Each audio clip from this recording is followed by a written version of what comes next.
All right, everybody, get ready because we are going deep today on something you think you know, right? Vitamin D.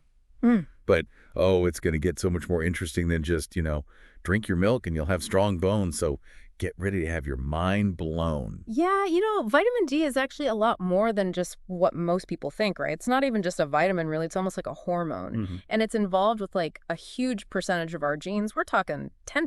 10%. Wow. So we're talking a lot more than just strong bones here. What else does this vitamin, this powerhouse, I mean, what else is it doing? Well, that's the thing. Vitamin D is a major player in everything, from mood to your immune function, even blood pressure and inflammation. And get this, studies are showing that over 90% of people might not be getting enough. Wait, 90% seriously. All right, now you've really got my attention. So what's the deal with that 600 IU thing, the recommended daily intake? Is that enough? Well, that's just based on like preventing rickets, right? Which is a bone disease. Important, yeah, but it doesn't really look at all the other amazing things that vitamin D does in our bodies. We're learning more and more about its potential, especially when you use it therapeutically. Like, there's even a doctor in Brazil who uses really high doses of vitamin D to actually treat autoimmune diseases. His wife, she even takes 100,000 IU daily for MS. 100,000 IU? That's a lot. I'm guessing that's not your average daily dose, right? Hmm. But it definitely makes you think, like, what is the optimal level? So how do we even get enough of this wonder vitamin in the first place? Yeah. It's all about the sunshine, right? Sunshine is key, definitely. Our bodies, they produce vitamin D when we're out in the sun. There's actually this simple trick called the shadow rule to figure out if you're getting enough. Basically, if your shadow is longer than you are, well, then you're not producing vitamin D. Oh, that's cool. But let's be real. Most of us aren't spending our days outside measuring our shadows. We're working inside. And even when we do go outside, sunscreen. Right. And some of us live in places where sunshine, I mean, it's a luxury sometimes, especially in the winter. So are you saying sunshine alone just isn't cutting it these days? Exactly. Our modern lifestyles really limit our natural vitamin D production. And even when you do get some sun, there's other things that can mess with how well your body actually absorbs and uses it. Things like, well, your age, obesity, even those forever chemicals that are, everywhere in the environment. Forever chemicals messing with vitamin D. Hmm. That's a little scary. So it's not just about getting enough sunshine or taking a supplement. It's about what happens in our bodies afterward, right? Yeah. So what else should we know about how our bodies handle vitamin D? Well, there's this thing called vitamin D resistance that a lot of people don't really know about. It basically means that even if you're, taking supplements and your blood test says you're good, your body might not actually be using the vitamin D the right way. Wait, so even if my blood test looks okay, I could still have a problem. That's kind of crazy. Why would that even happen? Think of it like having a key to a door but not being able to turn it, right? The vitamin D is there, but something is blocking it. Could be your genes, certain health conditions, or even just stuff we're still learning about.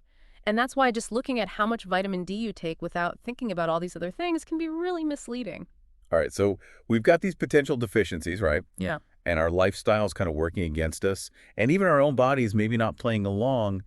It's starting to feel like we're fighting a losing battle. Yeah. But there has to be a way to make sure we have enough vitamin D, right? Oh, there definitely is. And that's where getting 10,000 IU daily comes in, you see.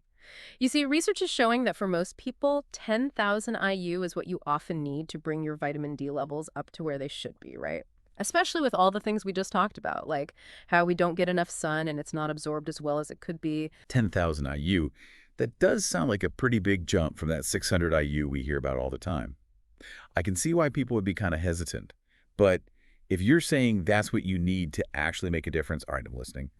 What's the best way to actually get that much vitamin D?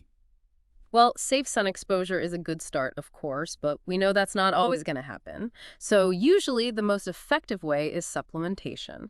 But, and this is important, it's not just about popping any vitamin D pill. There are a few things to keep in mind when you're choosing a supplement. Like what? I'm guessing it's not as simple as just grabbing the first bottle I see at the store, right? Yeah, you got it. First, you want to look for vitamin D3. That's also called cholecalciferol. It's the type of vitamin D that our bodies can actually use the easiest. And when it comes to the form of the supplement, like oil-based drops or capsules, those tend to be absorbed better than tablets. It's all about making it easy for your body to actually use that vitamin D, right? Okay, so vitamin D3, oil-based. Got it. Anything else? What about dose? Is it okay to just go straight to 10,000 IU? Well, that's where working with your doctor or healthcare provider comes in, especially if you have any health conditions or you're taking other medications. They can help you figure out the right dose and keep an eye on your levels to make sure you're doing okay.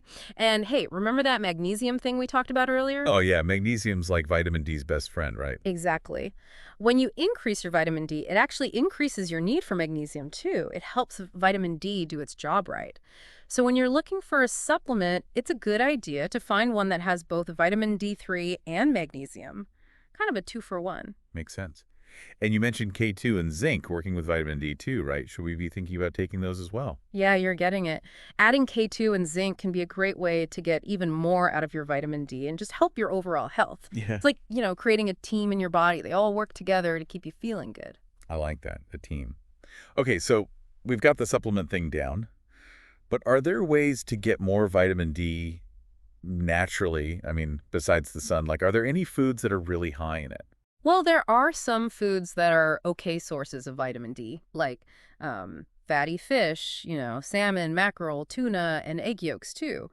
But it's tough to get enough from just food alone, especially with, everything we've talked about that can make it hard to absorb. So adding those foods into your diet is definitely a good start. Yeah. But it sounds like supplementation is usually needed to actually get enough of this stuff. Exactly. And, all this talk about levels and supplements might make you wonder, what's the point of all this, right? Why are we so focused on vitamin D? Well, in our last part, we're going to dive into the really exciting world of using vitamin D to treat things and explore how it can help with all kinds of health concerns. Stay with us.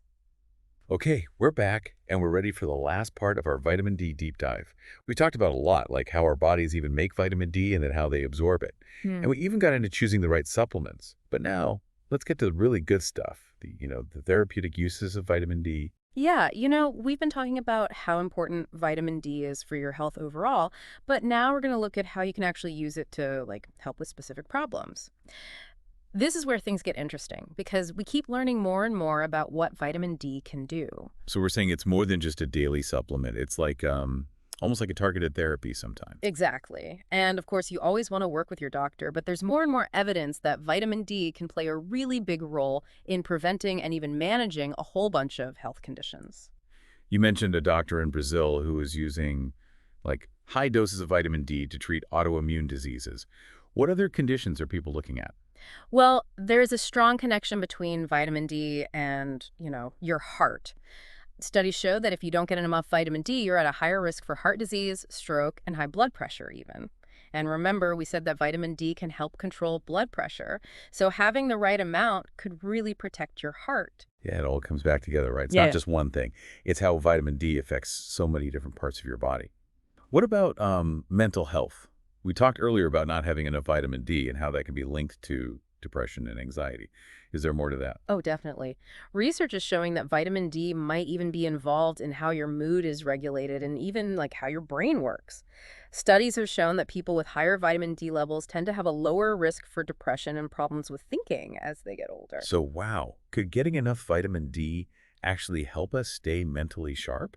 That's pretty amazing. It's something that people are studying a lot right now, and the results are really promising. It shows you how connected our physical and mental health are and how vitamin D is a big part of that. This whole thing has been so interesting. We started thinking vitamin D was just good for strong bones, but now we see how it could impact our immune systems, our hearts, our brains. Just wow. I bet everyone listening is feeling just as, motivated as I am to make sure they're getting enough. Yeah, I hope so. Because when you know more, you can do more, right? Understanding how important vitamin D is gives us the power to take care of ourselves better. Before we finish, I want to leave everyone with one last thought. Knowing everything we've talked about today with all the effects of vitamin D, could it be that not having enough of it is a hidden cause for a lot of the health problems we see today? Something to think about, right? Absolutely. The more we learn about vitamin D, the more we might find that it's the key to better health and more energy for, well, everyone. Well said. Thanks for joining us on this deep dive into the world of vitamin D. And remember, knowing is just the first step. Take what you've learned, make your health a priority,